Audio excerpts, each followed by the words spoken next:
umwaka umwe ugizwe n'iminsi 365 ku bantu bakorera umushahara wa buri kwezi. Muri iyo minsi 365 12 muri yo nibwo bahabwa amafaranga. Bahabwa amafaranga umunsi umwe mu kwezi. Uwo munsi umwe mu kwezi bahererwa ayo mafaranga niyo munsi mwiza kuruta indi yose. Ndabasuhuje, nitwa Ismael Mwanafunzi. Ntabwo ushobora kumva inshuro ijambo amafaranga risohoka mu kanwa k'abantu buri segonda. Ugiye kureba inshuro tuyatekereza bwo wanameneka umutwe. Hari umukinnyi w'umupira w'amaguru w'umufaransa wamamaye ku isi yose witwa Paul Pogba. Yigeze kubwira Al Jazeera ati, when there is money you have to be careful. Money change people. So iyo bigeze ku mafaranga buri muntu aba akwiye kwitonda.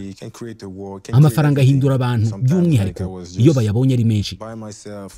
Amafaranga ashobora gutuma wibagirwa umuryango wawe, ashobora gushoza intambara n'ibindi bibi byinshi. Ati rimwe na rimwe naricaraga nkatekereza ko ntagikeneye amafaranga ndetse ko ntagikeneye kuba icyamamare. Ati nabitekerezaga kugira ngo abantu bazankundire uwo ndi we, apana kunkundira ukwamamara cyangwa se ngo bankundire ko mfite amafaranga. Rimwe na rimwe usanga ari ibintu bikomeye. Not for the fame, not for the money. Sometimes it's tough. Kuri bamwe amafaranga ntabwo ahindura abantu, ahubwo agaragaza amasura yabo ya nyayo yarahishwe n'ubukene cyangwa no kutagira amafaranga. Amafaranga bivugwa ko umugabo washinze isoko rinini kuri internet ryitwa Amazon, bwana Jeff Bezos, afite ni miliyari 220 z'amadolari. Aya ni amafaranga bigoye kuyashyira mu mutwe wawe. Dufashe urugero rw'igihugu gikize nk'Ubufaransa, bibarwa ko amafaranga buri mufaransa yinjiza buri mwaka ari amayero 22,000 buri mwaka. Izi ni miliyoni zirenga 30 z'amafaranga y'u Rwanda. Uratekereza ko umufaransa winjiza amayero 22,000 ku mwaka byamusaba imyaka ingahe aramutse yizigamira umushahara we wose ngo yuzuze amafaranga yose Jeff Bezos afite? Kugira ngo uyu mufaransa abone amafaranga nk'aya Jeff Bezos ntabwo byamusaba imyaka 100, nta nubwo ari imyaka 1000, yewe nta nubwo ari imyaka 10,000. Byamusaba imyaka miliyoni 9. Uyu ni umufaransa winjiza hafi miliyoni 30 z'amafaranga y'u Rwanda buri mwaka. Hanyuma rero hari nawe. Aya mafaranga twese turayashaka, ariko azana n'impinduka zitagira ingano ku muntu yatunze. Bigenda bite mu mutwe w'umuntu utunze amafaranga menshi ku buryo agenda ahinduka, haba mu myitwarire ndetse no mu mibanire n'abandi, ku buryo abantu bose babibona? Ni iki kiba mu mafaranga n'ubutunzi bihindura uyatunze wese? Reka tubivugeho.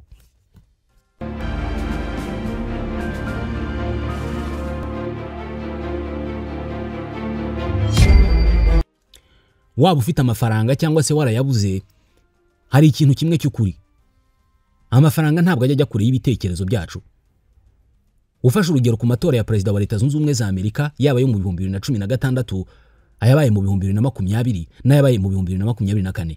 Aya yose yarimo abakandida, umwe w'umuherwe utunze za miliyari z'amadolari n'undi wiyita umusocialiste wubakiye ibitekerezo bye kuri demokarasi. Buri wese muri bo yari afite uburyo bwe bwihariye agaragaza bwo gukemura ibibazo bikabije by'ubusumbane mu mikoro y'abanyamerika. Paul Piff ni umwarimu mu bijyanye n'imitekerereze y'abantu n'imibanire mu muryango muri kaminuza ya California Irvine. Amaze igihe kirekire akora ubushakashatsi ku buryo amafaranga ahindura abantu n'imibanire bafitanye. Ibyinshi mu byo amaze kubona muri ubwo bushakashatsi bwe byerekana ko amafaranga akunze gukurura imyitwarire mibi mu bantu bayatunze. Imyitwarire ibitandukanye niyo baba barahoranye mbere yuko baba bakire. Ukugira amafaranga menshi niko wibanda cyane ku nyungu zawe bwite kandi ugahinduka umuntu udaha agaciro imibereho y'abandi, niko Paul Piff abivuga. Ibi yabigize insanganyamatsiko y'ikiganiro yigeze gutanga cya TED Talk hari mu 2013, yakise ese amafaranga atuma abantu baba babi? Paul Piff n'abagenzi be bamaze imyaka 7 bakora ubushakashatsi ku ngaruka ubusumbane bw'abantu mu mikoro bugira ku myitwarire yabo. Icyo babonye muri iyo myaka 7 bakozemo ubushakashatsi bugera kuri 12, bakavugisha abantu barirwa mu bihumbi muri Leta Zunze Ubumwe za Amerika, nuko uko amikoro y'umuntu azamuka ariko urugero rwe rw'impuhwe no gukunda abantu rugenda rugabanuka. Amarangamutima yo kwigirira icyizere no kumva ko hari ibintu by'umwihariko agomba kugira abandi badafite yarazamuka.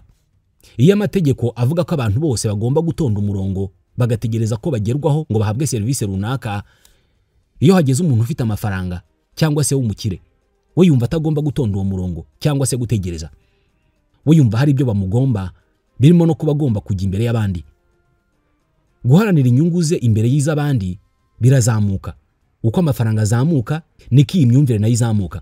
Mu bushakashatsi bwabo babonye ko abantu b'abakire cyangwa se bafite amikoro ari hejuru aribo benshi bashyigikira ko ubusambo no kwikunda ntacyo bitwaye, ndetse yewe ko ari na byiza. Ndetse banabonye ko uko umuntu agenda abona amafaranga ariko abona ko kwiruka inyuma y'inyungu cyangwa se gushaka inyungu muri buri kintu ari ibintu byiza. Ikintu cy'ingenzi bakozeho ubushakashatsi ni icyo bise helping behavior. Abasobanukiwe iby'imyitwarire y'abantu ibi babyita prosocial behavior. Hano bibajije ikibazo buri wese muri twe ashobora kwibaza: ninde mu by'ukuri ukunda gufasha abakeneye ubufasha, cyangwa ninde ugira impuhwe cyane hagati y'umuntu w'umukire n'umuntu w'umukene? Ari abakire n'abakene ni bande bagira umutima mwiza wo gufasha abantu? Muri ubwo bushakashatsi hari umunsi umwe bahurije hamwe abantu b'abakire n'abandi b'abakene ngo babakorereho ubushakashatsi, ariko bo batabizi. Buri umwe muri bo yahawe amadolari 10. Bababwira ko ubishaka ashobora kugira make muri ayo madolari 10 aho umuntu bataziranye bahuriye mu nzira akayamuha nk'ubufasha. Bababwiye ko umuntu baza guha kuri ayo mafaranga babikora ku bushake bwabo, akaba ari umuntu bataziranye batazanongera no kugira aho bahurira. Nyuma yaho bakurikiranye aba bantu mu buryo bw'ibanga kugira ngo barebe ayo buri wese aza gutanga. Abantu binjiza amadolari ari munsi y'ibihumbi 15 ku mwaka batanze atari munsi ya 44% by'aya madolari 10 bayaha umuntu batazi bahuriye mu muhanda. Ni mu gihe abinjiza hejuru y'ibihumbi 200 by'amadolari ku mwaka bagiye batanga hatageze kuri 25% by'aya madolari 10.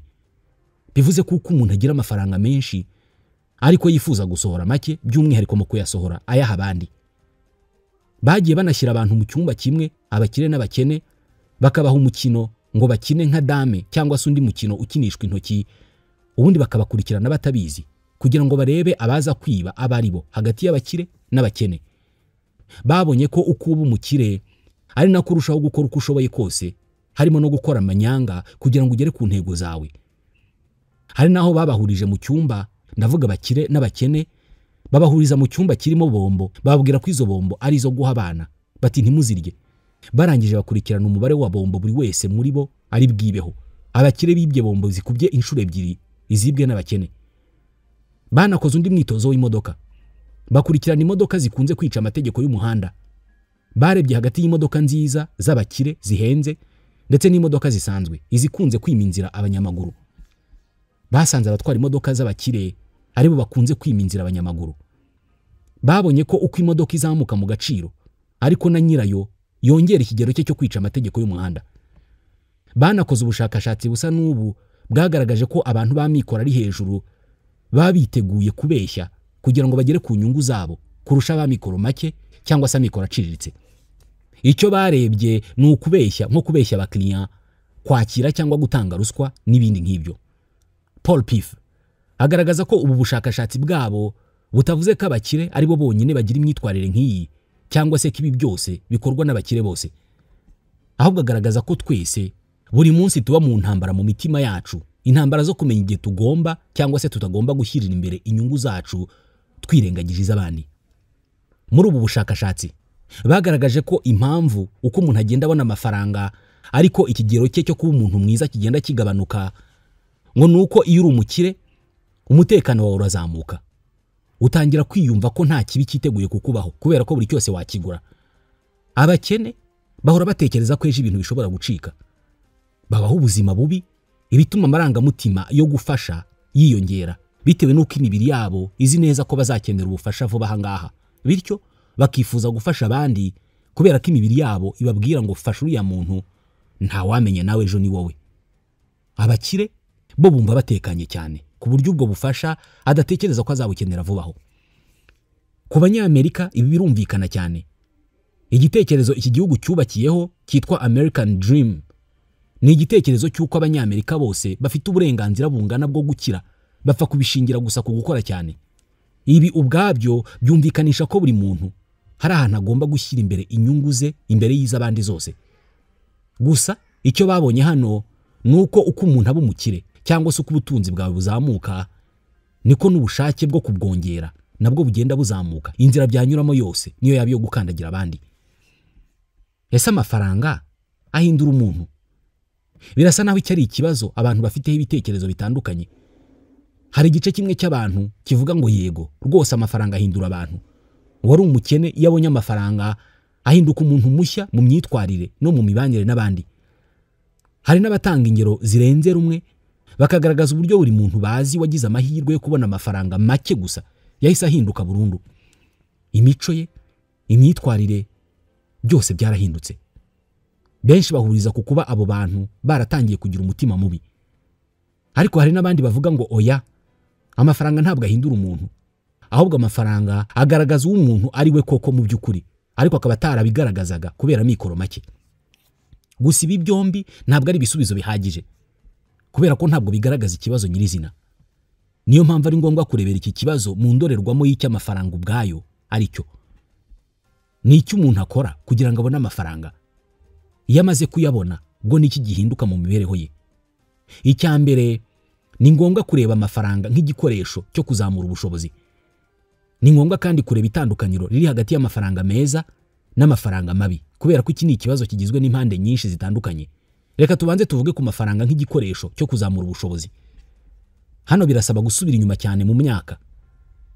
Kimwe mu bintu bya mbere abantu bavumbuye byabahaye ubushobozi bwo kwihutisha iterambere ryabo bakiza ku isi ni umuriro. Mbere y'uko umuriro uvumburwa, abantu bagomba kuba bari babayeho nabi cyane. Ubukonje bugomba kuba bwarabicagamo benshi, kandi kurya bigomba kuba byari bigoye. Ntabwo ushobora kumva uburyo kurya inyama mbisi cyangwa se kurya ibimera bidatetse rimwe na rimwe bisharira byari ikintu kidashimishije habe na gato. Washoboraga kurya ibimera cyangwa se ibindi biribwa umunsi wose, bikakugora kubihekenya kubera ko bikomeye kandi byagera no mu nda, bikagusaba igihe kirekire n'ingufu nyinshi kugira ngo umubiri wawe bigogore unabikuremo intungamubiri. Niyo mpamvu bavuga ko mu kuvumbura umuriro umuntu yari yiremeye igifu kiri hanze y'inda ye. Abantu bataravumbura umuriro nta nubwo baramaga, kubera ko igogora ni igikorwa kigora umubiri cyane. Igifu cy'umuntu cyashoboraga kumara amasaha arenga 28 kigerageza gusya inyama mbisi ndetse n'ibindi bimera bibisi umuntu yariye. Ibi bigatuma umubiri ukoresha ingufu nyinshi, cyane cyane ubwonko bwe. Ingufu nyinshi z'ubwonko zigiraga mu igogora, bigatuma abantu batanagira ubwenge buhagije. Ariko aho bavumburiye umuriro, inyama batangiye kuziteka no kuzotsa, maze kuzitapfuna bikoroha kandi bikihuta. Bakazohereza mu gifu, bisa naho akazi k'igogora karangiye, maze igifu ntikivunike cyane n'ubwonko bwabo ntibusabwe ingufu nyinshi, bityo n'ubwenge bw'abantu bukazamuka. Uku niko bavuga ko umuriro waje ari nk'igifu cya kabiri cy'umuntu kiri hanze y'inda ye. Ikindi kandi, nyuma yo kuvumbura umuriro, abantu batandukanye n'ubukonje bwahitanaga benshi muri bo. Umubiri w'umuntu ntabwo wari ugikeneye gukoresha ingufu nyinshi kugira ngo uwo muntu agumane ubushyuhe, kubera ko wari ubonye isoko yo hanze itanga ubushyuhe. Watangiye kujya ukoresha ingufu nke mu gushakisha ubushyuhe. Uyu muriro kandi batangiye kuwutekesha ibyo kurya, bigatuma ibice bigize ibyo kurya bisaduka byoroshye, bityo umubiri ugashobora kubikuramo intungamubiri wihuta. Ibi byose bigaragaza ko umuriro wabaye igikoresho cyo kuzamura ubushobozi bwa muntu. Waduhaye ubushobozi bwo kubona byinshi ku kiguzi gito, kubona byinshi twashoye bike, cyangwa se tukabona byinshi cyane ku gikorwa kimwe. Ikindi kintu cyahinduye ubuzima bw'inyoko muntu ni imashini ikoresha umwuka w'ubushyuhe, steam engine.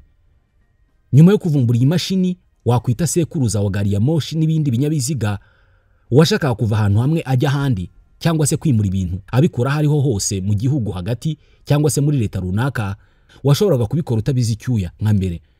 Mbere yaho byagusabaga imbaraga nyinshi cyane ndetse n'igihe kirekire. Hari n'ibyashoboraga kuba biremereye cyane ku buryo utanabasha kubyikorera. Icyo gihe ubwo havumburwaga imashini ikoresha imbaraga z'umwuka nk'igikoresho cyo gukoresha mu bwikorezi, byahaye abantu ubushobozi bwo kwimura ibintu biremereye cyane mu ntera ndende hakoreshejwe imbaraga nke z'abantu cyangwa se igihe gito cyane. Ubu nabwo ni ubuhanga bwatumye abantu bashora bike bakunguka byinshi. Bivuze ko abantu bashoboraga kugenda urugendo rumwe nk'uko byari bisanzwe, ariko noneho bakajyana n'ibintu byinshi. Uru narwo ni urugero rw'igikoresho cyazamuye ubushobozi n'imibereho y'abantu. Urugero rwa nyuma ni izi telefone z'ubwoko bugezweho. Ni igikoresho gikomeye cyazamuye ubushobozi n'imibereho y'abantu mu birebana n'amakuru n'itumanaho. Uyu munsi ushobora kubona amakuru akubye inshuro miliyoni ayo twabonaga mu myaka 30 ishize.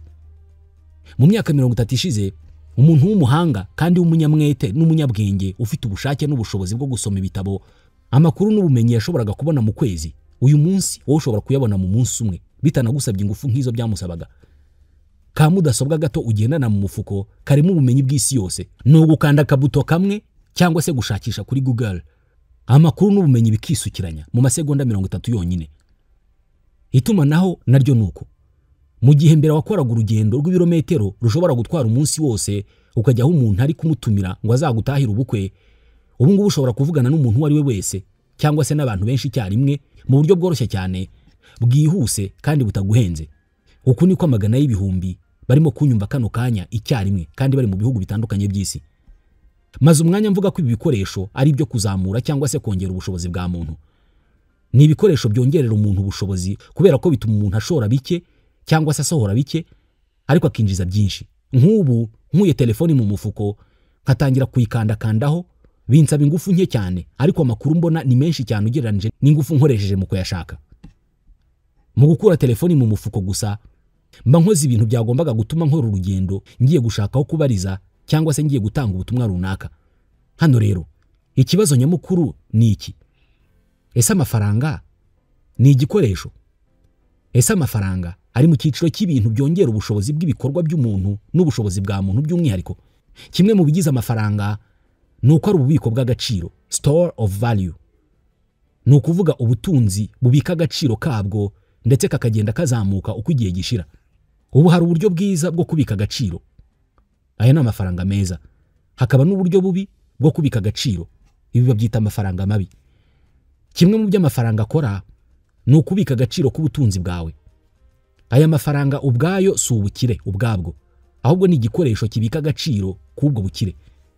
Dore uko bikora: ujya ku kazi ukamara amasaha 8 ukora, ubugira ngo ubone uburyo bwo kubona inzu, ibyo kurya, ibyo kwambara n'ibindi. Abo ukorera aho kugira ngo baguhe inzu cyangwa se imodoka nk'igihembo cy'umurimo wakoze, baguha amafaranga. Uramutse ukoze ugahembwa, ariko ayo mafaranga uhembwe ukayabika ubuzima bwawe bwose kugeza upfuye utayakoresheje na rimwe. Byaba bivuze ko wamaze ubuzima bwawe bwose ukorera abandi, ukoresha amaboko n'ubwenge byawe kugira ngo uzamure ubuzima bwabo, ubagezeho ibyo bashaka, ariko wowe uzaba ufite amafaranga ariko udafite ubutunzi kubera ko ntacyo wigeze uyaguramo. Nibyo uzaba ufite amafaranga, ariko ayo mafaranga nta gaciro azagira kugeza igihe ugiriye ku isoko ukayagura ikintu runaka. Niyo mpamvu iyo babara ingano y'ubukire bw'abantu bavuga ngo Jeff Bezos afite miliyari 220 z'amadolari. Si uko abafite izo noti zose zirunze ahantu, ahubwo ni ingano y'amafaranga yabona aramutse agurishije ibyo atunze. Hanyuma rero reka tugerageze kuvuga kuri cya kibazo cyacu ngo ese amafaranga ahindura umuntu. Ese abantu twari inshuti bagifite amikoro make, ariko ubu ngubu amikoro yabo akaba yarazamutse bagahinduka tukaba tutakibabona, byatewe n'amafaranga babonye? Abasubiza yego kuri iki kibazo babihera hanini kuri bya bindi twavugagaho by'uko amafaranga ari igikoresho cyo kuzamura imibereho. Ubwonko bwacu buzi neza ko iyo udafite amafaranga, usibye kuba ubuzima bwawe buba bubi, n'abandi bantu icyubahiro bakaguhaye kiragabanuka kubera ko bazi ko nta kintu ushobora kwigurira. Niyo mpamvu mu rusengero, mu nama cyangwa se mu yandi mahuriro, umuntu ufite amafaranga yicazwa imbere iruhande rw'abayobozi nubwo nta kintu ashinzwe.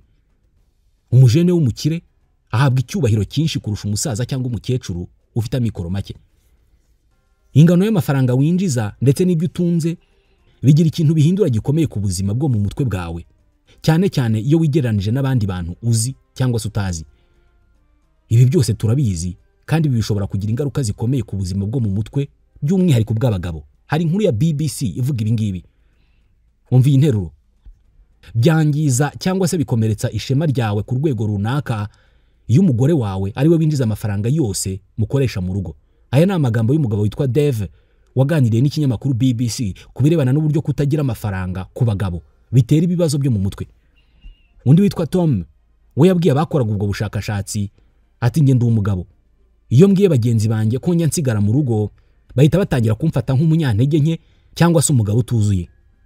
Aba bombi bari mu bushakashatsi bwakorewe abagabo n'abagore bavuga ku ngaruka ku buzima bwo mu mutwe ziterwa no kuba mu muryango umugore yakwinjiza amafaranga yose atunga urugo. Undi witwa Brandon we afite ibibazo byo kumva aciriritse kubera ikibazo cya mikoro. Abo mu muryango we bamwise umugore wo mu rugo.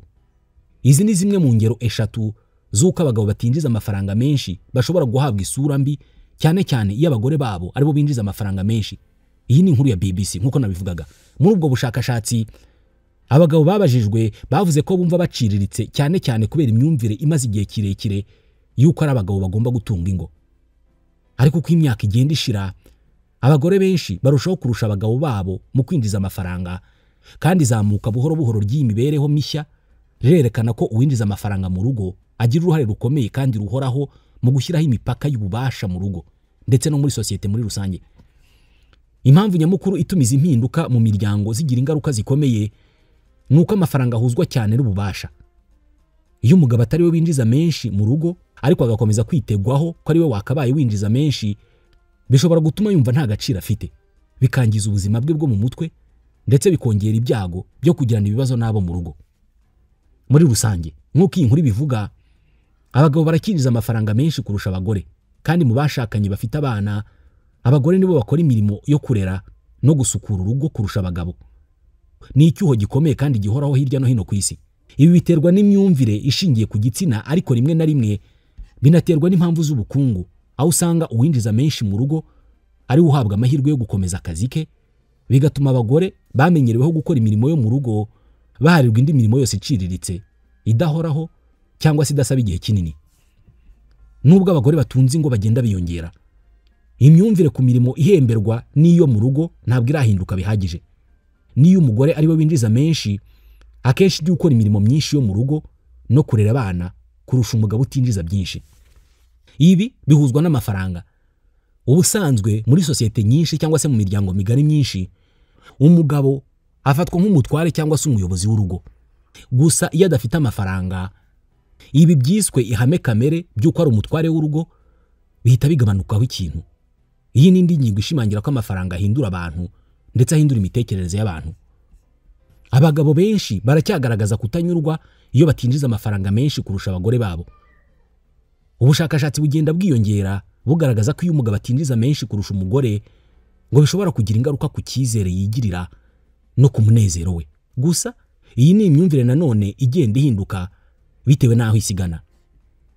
Ijambo affluenza rikomoka ku magambo abiri y'Icyongereza. Affluence bivuga ubukire na influenza rivuga gripe cyangwa se ibicurane. Affluenza ni ijambo risobanurwa nk'indwara ibabaza, yandura kandi ituruka ku mibanire y'abantu, igaragarira ku kurambirwa, ku madeni n'ihungabana ndetse no gusesagura bitewe n'inyota idashira yo gushaka byinshi kurushaho. Akenshi rikoreshwa mu buryo bwo guseka imyumvire ya consumerisme, kwirundaho ibintu cyangwa gushaka gutunga no kugura byinshi. Abenshi barikoresha mu buryo bwo gutebya batabishyizemo uburemere. Nubwo rikoreshwa cyane mu buryo bwo gutebya, iri jambo rishobora kuba rifite ukuri kurenze uko benshi babyibwira. Affluenza ryaba ijambo abantu bakoresha bakomeje cyangwa se batebya, amafaranga ahindura ibintu byose, kandi abantu bari mu cyiciro cyo hejuru cy'ubukungu bakunze kubona cyangwa se kwiyumva mu buryo butandukanye n'abandi. Ubukire n'inyota yabwo bwagiye buvugwaho gukurura imyitwarire itari myiza cyangwa idahesha agaciro umuntu, kandi bisi bya bindi byo mu mafilme nka documentaire yitwa The Wolf of Wall Street. Ahubwo niko bimeze mu buzima busanzwe.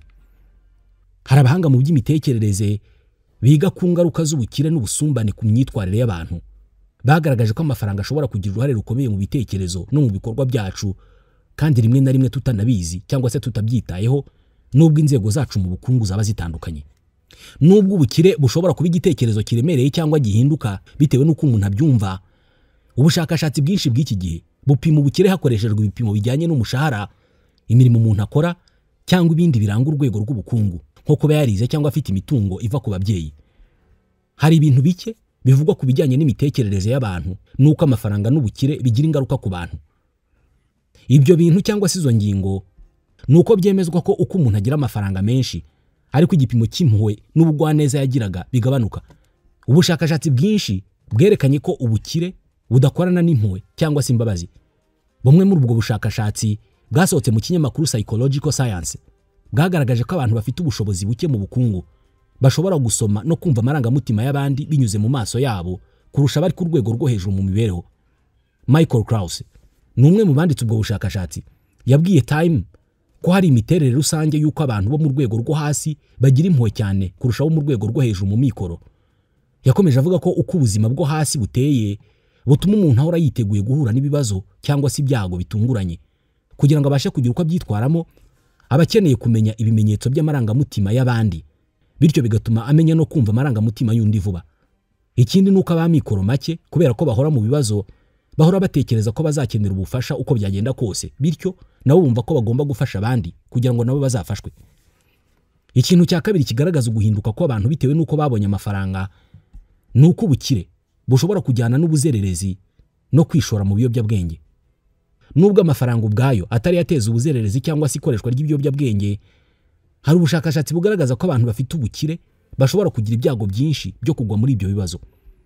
Ubushakashatsi bwinshi bwagaragaje ko abana bakomoka mu miryango ikize baba bashobora kwishora mu biyobyabwenge kurusha abandi, ibishobora guterwa n'igitutu cyo kugera ku rwego rwo hejuru cyangwa se kwitarura kw'ababyeyi babo ntibabahe umwanya uhagije. Gusa si abana gusa, no mu bakuru hari ubushakashatsi bwagaragaje ko abakire banywa inzoga kurusha abakene ko hejuru ya 27%. Indi ngingo nuko akenshi dufata abakire nk'abantu babi.